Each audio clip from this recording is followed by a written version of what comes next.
Very good morning students. मैंने अपने पिछले वीडियो में आपको चैप्टर 3 निर्देशांक ज्यामिति की इंट्रोडक्शन कराई है। अब हम एक्सरसाइज 3.1 करेंगे। उसका पहला क्वेश्चन है, एक अन्य व्यक्ति को आप अपने अध्ययन मेज पर रखे टेबल लैंप की स्थिति किस तरह बताएंगे।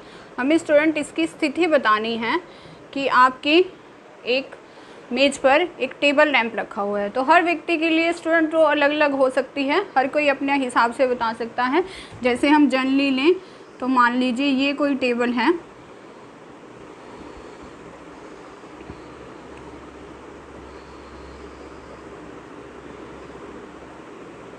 ये हमने कोई टेबल ली है, स्टडी टेबल, आपके जो अध्ययन मेज है इस पर आपने कोई टेबल लैंप रखा हुआ है। मान लीजिए स्टूडेंट यहाँ आपका वो टेबल लैंप पड़ा है, यहाँ मैं मान लेती हूँ ये लैंप है और यहाँ कोई व्यक्ति है। व्यक्ति के सामने ही लैंप होगा, लाइट उस पर आ रही होगी। ये किसी व्यक्ति की स्थिति है।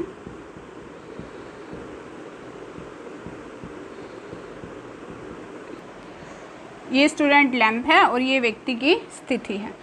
तो हमें ये बताना है कि आप इससे इसकी स्थिति किस प्रकार बताएंगे। मान लीजिए स्टूडेंट ये लैंप जो है यहाँ से है, कुछ भी आप अपनी तरफ से मान लेते हैं 3 मीटर की दूरी पर, और ये लैंप जो है इस व्यक्ति से है 4 मीटर की दूरी पर। तो स्टूडेंट इस लैंप के जो निर्देशांक होंगे, हमें ये निर्देशांक बताने हैं। तो स्टूडेंट कल मैंने आपको बताया था किसी भी समतल पर किसी भी बिंदु के निर्देशांक लेने का क्या मतलब है, हमें एक्स अक्ष से उसकी दूरी लेनी है और वाई अक्ष से उसकी दूरी लेनी। तो सबसे पहले हम स्टूडेंट कहाँ पे देखेंगे, एक्स अक्ष पर। एक्स अक्ष पर स्टूडेंट वो बिंदु कहाँ पर स्थित है, 3 मीटर पर। तो ये हो जाएगा 3। जब भी किसी बिंदु के निर्देशांक लिखिए, पहले एक्स के निर्देशांक लिखे जाते हैं फिर वाई के, और यहाँ पे क्या आ जाएंगे, वाई से। वाई पर इसकी स्थिति कहाँ है, वाई अक्ष पर इसकी स्थिति कहाँ है, 4 पर। तो स्टूडेंट लैंप के निर्देशांक कितने हो जाएंगे, 3,4। आसान सा सम था।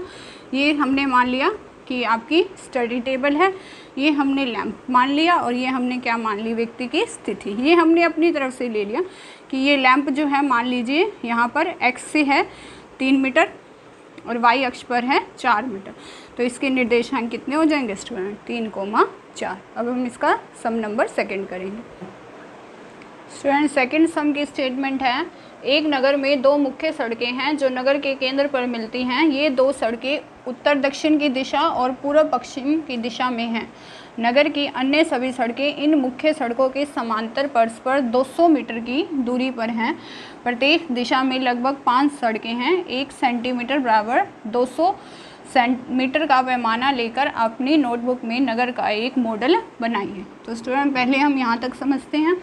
ये क्या कह रहे हैं कि 2 मुख्य सड़कें बनानी है हमने, एक तो उत्तर दक्षिण दिशा में, ये होगी स्टूडेंट हमारी मुख्य सड़क एक,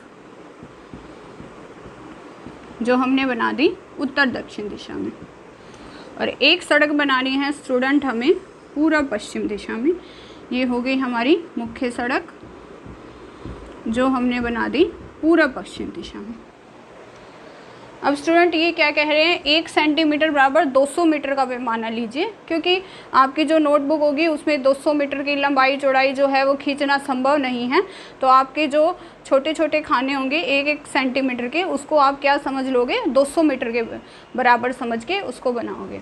फिर ये क्या कह रहे हैं, अपनी नोटबुक में इस नगर का मॉडल बनाइए, और इसके जो है स्टूडेंट पूरी स्टेटमेंट। तो ये उत्तर दक्षिण दिशा में मुख्य सड़क हो गई और ये पूर्व पश्चिम में। अब ये क्या कह रहा है, नगर की अन्य सभी सड़कें इन मुख्य सड़कों के समांतर हैं। बाकी और सड़कें भी हमने लेनी है। मान लीजिए हमने इसके समांतर ये एक सड़क ले ली, एक हमने इसके समांतर ये सड़क ले ली, एक मैंने इसके समांतर ये ले ली, ये ले ली, ये ले ली। आप इनको नाम दे सकते हो कि ये सड़क 1 है, ये सड़क 2 है, ये 3 है। ये तो मुख्य सड़क थी ना, ये वाली तो क्या है, मुख्य सड़क।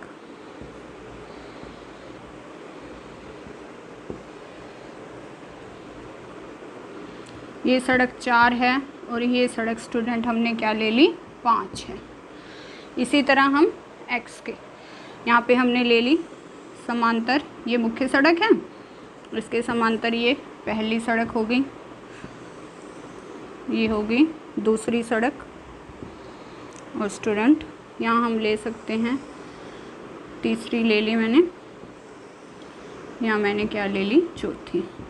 अब स्टूडेंट आप कहोगे कि यहाँ 2 यहाँ 3 कैसे लिए, तो उसका कुछ नहीं है, आप ऐसे भी ले सकते हो कि मुख्य सड़क के दाईं तरफ आप चाहे 3 ले लो, बाईं तरफ 2 ले लो, या ये जो मुख्य सड़क है इसके नीचे 3-4 सड़कें ले लो, ऊपर 1-2 ले लो, उससे कोई फ़र्क नहीं पड़ता, आप कैसे भी कर सकते हो, आपका क्वेश्चन जो है वो सही निकलेगा। फिर ये कहते हैं हमने क्रॉस स्ट्रीट का एक मॉडल तैयार करा है और ये जो दूसरी सड़क उत्तर दक्षिण दिशा में जाती है और 5वीं पूर्व पश्चिम में जाती है और एक क्रॉसिंग पर मिलती है, तो हम उसे 2-5 कहेंगे। तो स्टूडेंट इसका भी तुम नाम दे दो, ये मैंने दे दिया 1, 2, 3, 4, इस तरह से मैंने नाम दे दिया। ये क्या कहते हैं, 2 और 5 कब कहेंगे, अगर 2 वाली सड़क तो है वो किस दिशा में जाए, उत्तर दक्षिण में, और 5वीं सड़क कब कहेंगे, अगर वो कहाँ जाए, पूर्व पश्चिम में। तो इसमें 2 और 5 कौन सी होगी, 2 वाली तो ये होगी ना स्टूडेंट, ये 2 हो गई उत्तर दक्षिण दिशा वाली, और 5वीं आप यहाँ ले लीजिए, इसके समांतर कहीं भी ले लीजिए। मान लीजिए मैंने इसको लिख दिया 3, इसको लिख दो 4 और इसको लिख दो 5, तो ये 5वीं सड़क है। कैसे भी ले सकते हो, ऊपर नीचे नंबरिंग कैसे भी दे सकते हो, कोई फ़र्क नहीं निकलेगा। 2 और 5 कब कहेंगे, 2 वाली सड़क ये हो गई जो हमारी किस दिशा में है पड़ी, उत्तर दक्षिण में, और 5 वाली सड़क स्टूडेंट ये हो गई जो हमारी किस दिशा में है, पूर्व पश्चिम। तो ये बिंदु जो हमारा बन गया वो क्या बन गया, 2,5। 2 वाली ये होगी और ये होगी 5 वाली। अब हमें क्या बताना है, कितनी क्रॉस स्ट्रीटों को 4, 3 माना जा सकता है, 4 और 3। तो 4 वाली पहले कौन सी दिशा देखनी होगी, उत्तर दक्षिण, तो उत्तर दक्षिण दिशा में नंबर 4 ये है, और फिर 3 वाली कौन सी देखनी होगी, पूर्व पश्चिम, तो पूर्व पश्चिम में नंबर 3 ये है, ये हो गया 4 और ये हो गया 3, तो ये यहाँ मिल जाएगी। इसको मैंने क्या नाम दे दिया, 4,3। 4 वाली तो होगी उत्तर दक्षिण और 3 वाली होगी पूर्व पश्चिम, तो ऐसी एक ही सड़क होगी, ज़्यादा तो होंगी नहीं। तो इसका उत्तर क्या हो जाएगा, हल जो है आपका पहले का, कितनी क्रॉस स्ट्रीटों को 4, 3 माना जा सकता है, तो आप क्या लिखोगे, एक क्रॉस स्ट्रीट ही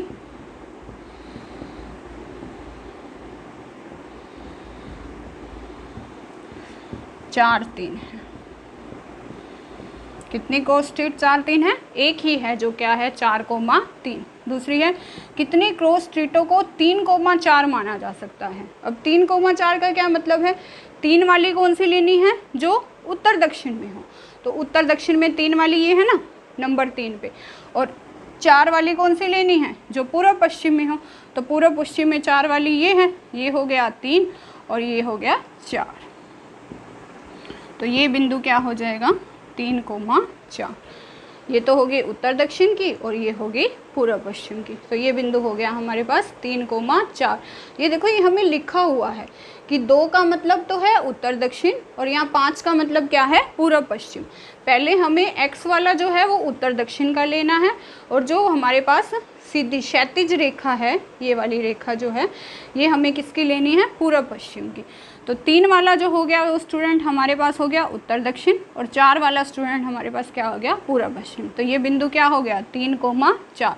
ये कितनी क्रॉस स्ट्रीट होंगी, ये भी एक होंगी, क्योंकि और बिंदु तो कोई नहीं होगा ना 3,4। तो इसका भी, दूसरे का भी उत्तर यही आ जाएगा, 3,4 क्रॉस स्ट्रीट एक है। 4,3 भी एक है और 3,4 भी एक है। तो स्टूडेंट ये थी हमारे पास चैप्टर 3 की एक्सरसाइज 3.1। होप सो आपको ये अच्छी तरह से समझ आई होगी। इसे अपनी नोटबुक में अच्छे से करना, और इसके कोई प्रॉब्लम आती है तो कमेंट सेक्शन में जाके हमें कमेंट देना। अब हम अगले वीडियो में एक्सरसाइज 3.2 करेंगे। Thank you student.